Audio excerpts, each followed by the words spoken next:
You're welcome to the news on NTA International. I'm Lami Ali. Hannah Olainka is the sign language interpreter. We begin with the headlines. World converges on Amazonian city of Belém, Brazil, to confront escalating climate risk as COP30 opens. President Bola Tinubu expects accelerated progress as Presidential Power Initiative prepares for next phase of implementation. Also in the news, U.S. Senate advances bill to end government shutdown.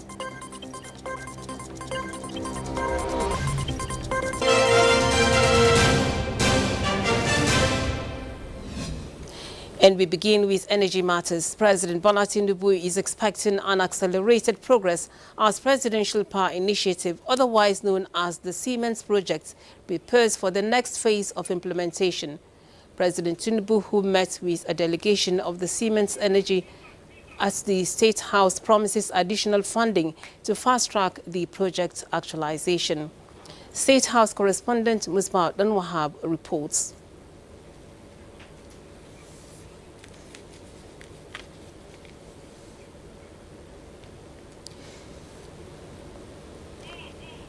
Well, that story is still being packaged. We shall bring it to you subsequently. Now, the federal government has urged Nigerians to remain calm in the face of the diplomatic spat between the United States and the country.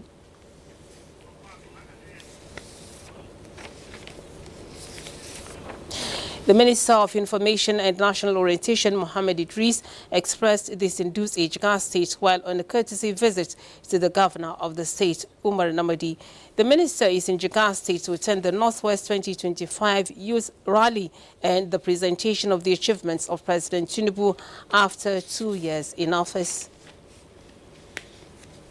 Now, the Nigerian Air Force has intensified its counter-terrorism and counter-banditry operations nationwide, with a series of precision airstrikes that wipes out Islamic States of West Africa province terrorists in Malam Fatori and Shuaram, Borno State, destroyed bandit enclaves in Garindendi and Chigogo, Kwara State, as well as Zango Hill in Kankara local government area of Katsina State. A statement by the Director of Public Relations and Information, Air Commodore Ehime Majodame, indicates that the coordinated missions executed represents a decisive phase in ongoing joint operations under Operation Hadenkai and Operation Fansan Yama, aimed at terrorist and criminal networks across Nigeria's northern theaters. Each mission reaffirms NAV's resolve to project smarter and intelligence-driven air power to project purposeful lethality against insurgents and criminals while protecting the lives and properties of citizens towards enhancing national security. The Economic and Financial Crimes Commission, EFCC, declares wanted a former Minister of Petroleum Resources and former Governor of Bayelsa State, Timipre Silva. Silva is wanted in connection with an alleged case of conspiracy and dishonest conversion of more than $14 million being part of funds injected by the Nigerian Consent Development and Monitoring Board into Atlantic International Refinery and Petrochemical Limited for the construction of a refinery. The Commission secured a warrant for the arrest of the former minister at a federal high court sitting in Lagos. The Commission urges anyone with useful information on his whereabouts to contact any of its zonal directorates across the country or the nearest police station and other security agencies. The world converges on the Amazonian city of Belém, Brazil, to confront escalating climate risks as the 30th conference of the parties, COP30. This year's summit marks a shift from mere declarations of intent to concrete actions towards implementation. With Nigeria set to play a prominent role across all negotiation fronts, Charles Alpha reports on why this year's climate conference is expected to be different. Belém stands as the gateway to the mighty Amazon River, one of Brazil's most historic and culturally vibrant cities. Its unique location providing unparalleled access to one of the most biodiverse ecosystems on Earth makes it a fitting host city where global leaders have gathered to shape the future of climate action. COP30 presents another crucial opportunity for countries like Nigeria and others bearing the brunt of climate change to negotiate texts that align with global priorities while addressing national needs. With COP29 in Baku dubbed the Finance Cup, world leaders agreed on a new global climate finance goal, the new collective quantified goal of $300 billion to replace the outdated $100 billion commitment made at COP15. Now, COP30, branded as the Implementation Cup, focuses on action and delivery, turning climate finance and pledges into tangible results. In his opening remarks, United Nations Climate Change Executive Secretary Simon Still said that having agreed to deliver at least $300 billion in climate finance with developed countries taking the lead, the world must now put the Baku to Belém roadmap to work. Nigeria's delegation, led by the Minister of Environment, Balarabe Abbas Lawal, will be delivering the country's position on the global stage.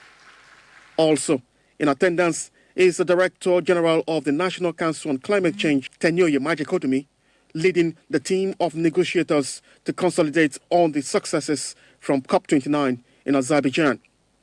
Charles Alpha, NTA News. Joining us now live from Brazil is the Director General of Nigeria's National Council on Climate Change, Tenyoye Majekodumi.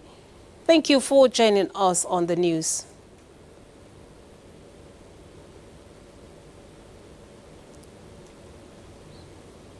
Can you hear me? DG, can you hear me?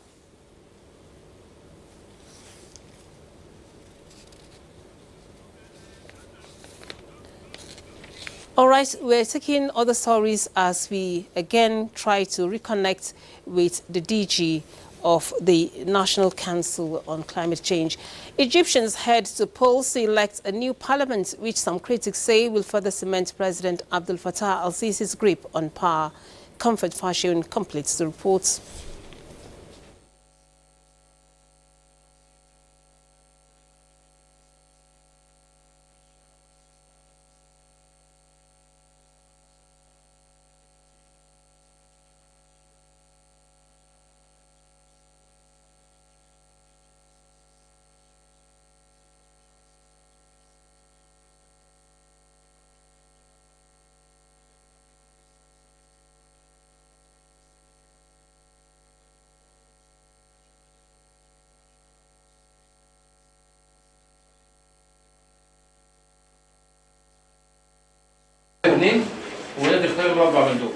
The race for a new parliament in Egypt began on Monday. The election is acclaimed to be widely seen as reinforcing President Abdel Fattah el-Sisi's hold on power. Polling stations opened at 0000 GMT to start a week-long process to fill 568 of the 596 seats in the lower house, with some provinces voting later in November. The remaining 28 seats will be appointed directly by Sisi, the former army chief who came to power after overthrowing Islamist President Mohamed Morsi in 2013. Egyptians living abroad voted on Friday and Saturday, while regions like Alexandria have until Tuesday to complete voting. Other areas, including Cairo, will vote as late as November 24th. Final election results are expected by December 25th, and half of the parliamentary seats are filled through closed party lists and the other half by individual candidates. A quarter of the seats are reserved for women, aiming to promote gender representation. This parliamentary election follows the Senate's votes conducted over 2 months ago, which experienced a low turnout of about 17%, and the pro-government National List for Egypt coalition then swept the contest, running unopposed in the party list race. The same coalition is widely expected to dominate the lower house election, further consolidating Sisi's political control over Egypt. Comfort, Fashion, NTA News. We now take you back to our earlier promoted reports on President Bola Tinubu's meeting with a delegation from Siemens Energy at the State House with promises of additional funding to fast-track actualization of the project. Here is Musbat Al-Muhab with the details.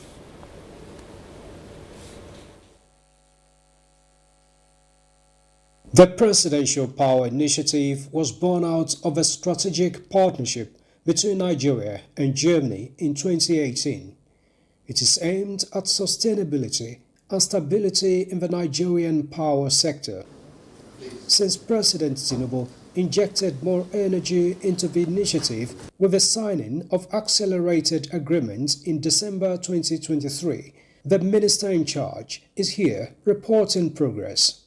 Under the pilot phase, which is the phase 0, we have achieved significant infrastructure upgrades and capacity enhancements that are already impacting grid stability and reliability across the country. Siemens Energy has successfully delivered and commissioned 10 units of 132/33 kV mobile substations, 3 units of 75 by 100 MVA transformers, and 7 units of 60 by 66 MVA transformers across key load centers nationwide. And this has added an unprecedented 984 megawatts of transmission capacity to the grid. The project is now set for the execution of a second batch of phase 1. Our key request for today is to get support on the commencement of the phase 1 batch 2. We have submitted proposals and we look for a budget of 970 million that should be included in the borrowing of the country to build additional substations and to upgrade the systems as we have proposed to the Minister and to FGN Power. The progress to date is notable and we can feel it, but not yet where we want it to be. And now, President Tinubu expresses his administration's readiness to speed up implementation. He says, with the centrality of sustainable power to development of other sectors, no industrial or economic development could be recorded without constant power. We are going to resource and, find a way to fund the additional 10 mobile substations as long as we follow this up. It's a thing that we must, all achieve for this continent to see the glory of economic recovery and banish poverty. The Presidential Power Initiative was conceived as part of a strategic partnership between Nigeria and Germany in 2018 under the immediate past President, late Muhammadu Buhari. From the State House, Musbal and Wahab, NTA News. The Thai border, Malaysia's Maritime Enforcement Agency, has continued its search and rescue operation after a boat carrying suspected undocumented migrants capsized. The incident, which occurred near Thailand's Sarutao Island, close to Malaysia's Langkawi Island resort, had about 90 people on board, according to Kedah State Police Chief Azli Abuja.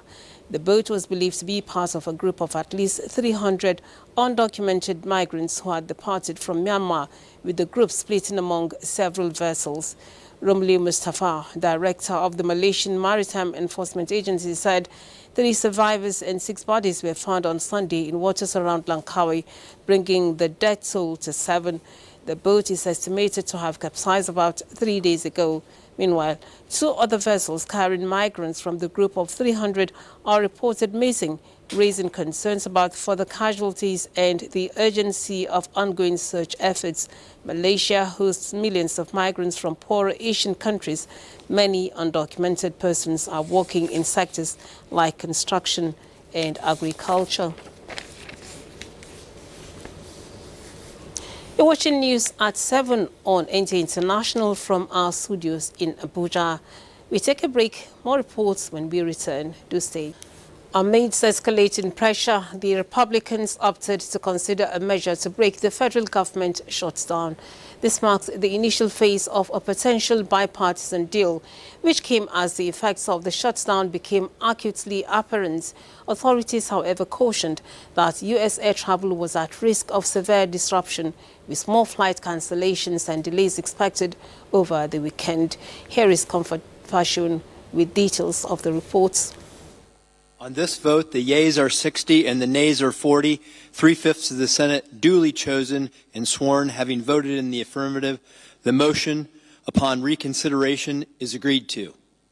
After a record of 40-day shutdown, U.S. senators reached a bipartisan deal Sunday to reopen the government. The agreement came as air travel faced major disruptions, with thousands of flight cancellations and delays. The deal, as reported, indicates that the government through January addresses issues like healthcare subsidies, food assistance, and federal employee firings. President Donald Trump signaled optimism while the Senate quickly advanced the measure, which now heads to the House. Well, it looks like we're getting very close on the shutdown. We'll never agree to give any substantial money or any money to really prisoners, illegals that come into our country. And I think the Democrats understand that. And it looks like we're getting close to the shutdown ending. You'll know very soon. Transportation Secretary Sean Duffy warned of Thanksgiving travel chaos if the shutdown continued as flight disruptions mounted. And data shows over 2,700 flight cancellations and nearly 10,000 delays, with airports like those in New York City, Chicago, and Atlanta particularly affected. The bill restores SNAP funding, protects federal workers, and guarantees a vote on healthcare subsidies. Senator Tim Kaine confirmed the deal ensures a vote on tax credits. But many Senate Democrats are opposed to the deal, including the chamber's top Democrat, Chuck Schumer, who expressed anger that it offers a vote for extending the healthcare subsidies instead of extending them directly. Comfort Fashion, NTA News. Head of the Civil Service of the Federation, DD Esther Wilson-Jack, has launched the OneGov Cloud platform designed to eliminate bureaucratic bottlenecks, enhance transparency, improve accountability, and accelerate decision-making processes across the federal civil service. Herman Jobanu reports that the platform will also improve institutional memory and ensure administrative continuity. The OneGov Enterprise Content Management is a digital platform developed to automate and manage government records, correspondences, and workflow across ministries, departments, and agencies. It forms part of the ongoing digitization of the Federal Civil Service under the Federal Civil Service Strategic and Implementation Plan 2021 to 2025. Galaxy Backbone Limited, the government's ICT infrastructure agency, is responsible for hosting and providing the digital backbone for the GovOne platform. You don't have to be seated to receive some files or to sign any paper. You can do this on the move. So there's no delay for absence from office or anything to ensure that work is being done without any delays. It's technology. You can have some downtime every now and then, but this is what we are established to do to make sure it's working. So there's little to no reason for us to have any downtime. The head of the Civil Service of the Federation, DD Esther Wilson-Jack, says the platform marks a major transition from the paper-based to digital administration, enabling secure, efficient, and transparent document management, improving collaboration, data sharing, and service delivery across MDAs, and supporting the government's digital transformation and one government vision, where all agencies operate on an integrated platform. This enterprise content management system will directly integrate with the performance management system which we currently run. Every task becomes auditable. Every approval becomes traceable. Every output becomes measurable. This is how we finally shift from performance by perception to performance by evidence. The deadline for achieving a full paperless civil service is 31st December 2025. Hamad Jabani, NTA News. Now, the Digital Economy and E-Governance Bill aligns with the federal government's vision of building a $1 trillion economy. The Minister of Communications, Innovation and Digital Economy, Bosun Tijani, said this at a joint public hearing of the Senate and House of Representatives. Here is the report. To give our nation a significant bill, which will be the first of its kind on the African continent. Bosun Tijani describes the proposed legislation as landmark. He says it would unlock potentials in the sector, which in the last 2 years has witnessed acceleration. We have set a target of 21% contribution to Nigeria's GDP. We're also taking into consideration over 20 million Nigerians that are currently not connected to the internet at all or any form of communications. It's why this administration has decided to invest in so many towers, over close to 4,000 towers, which will be deployed in communities that are currently unconnected. This is why the president, and not just the president, but this National Assembly, is also backed that we invest in 90,000 kilometers of fiber optic network across our nation. The National Assembly is optimistic that expanding Nigeria's digital infrastructure to effectively cater to emerging technologies like artificial intelligence is necessary for the digital future. We are providing regular clarity, regulatory clarity. Our country, our society is already digital, but our laws are analog. And that's why there's a need to provide our omnibus law. The National Digital Economy and E-Government Bill seeks to confer legal recognition on digital communication, electronic signatures, and online records. Let us remain steadfast in our pursuit of a Nigeria where technology not only drives economic growth, but also strengthens democratic governance, transparency, and citizen participation.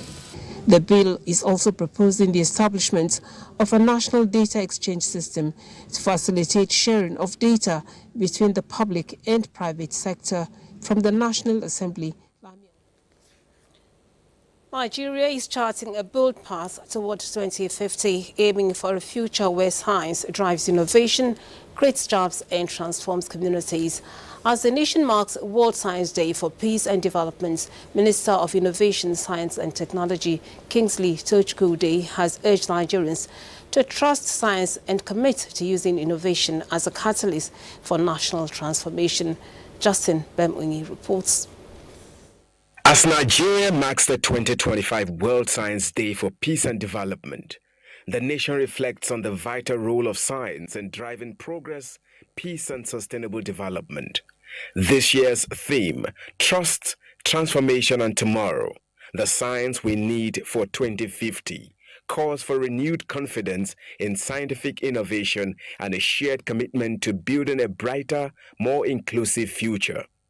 The Minister of Innovation, Science and Technology, Kingsley Tochukwu, SAN, emphasized that building public trust in science is central to achieving Nigeria's vision of inclusive growth and technological leadership. Our path to 2050 involves more than just advancing technology. It is about making sure that science continues to be reliable, approachable, inclusive, culture-sensitive, and influential. It is about making sure that innovation represents our nation's ideals, resilience, and the potential of our youth and the ambitions of our population. Nigerians were urged to embrace innovation as a tool for transformation, noting that the technologies and ideas of today will shape the nation's tomorrow. Looking towards 2050, the focus is on ethical, inclusive, and sustainable science, a science that empowers youth, strengthens communities, and drives national progress.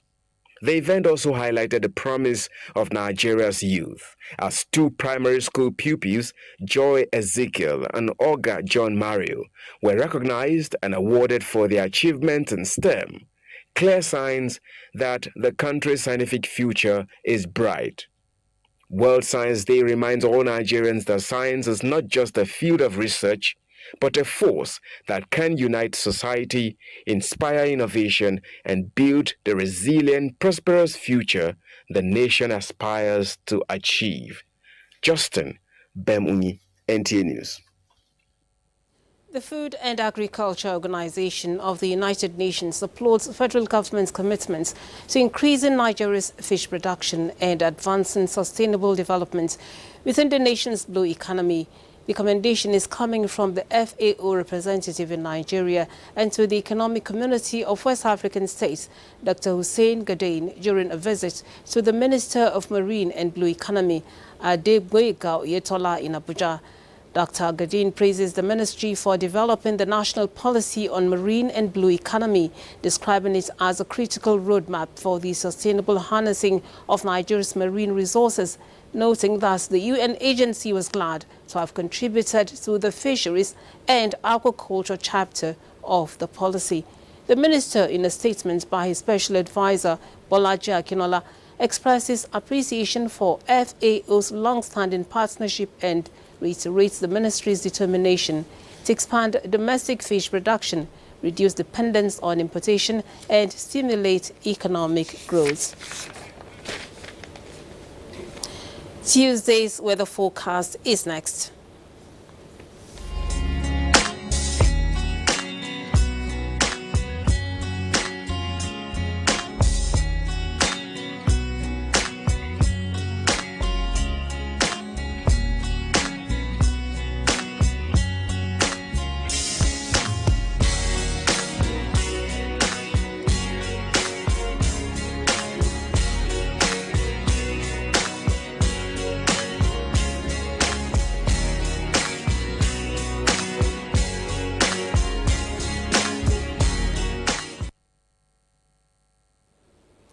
And that does it on the news at this time on NTA International. We thank you for watching. I'm Lami Ali. Hannah Olainka has been the sign language interpreter. Do have a good evening.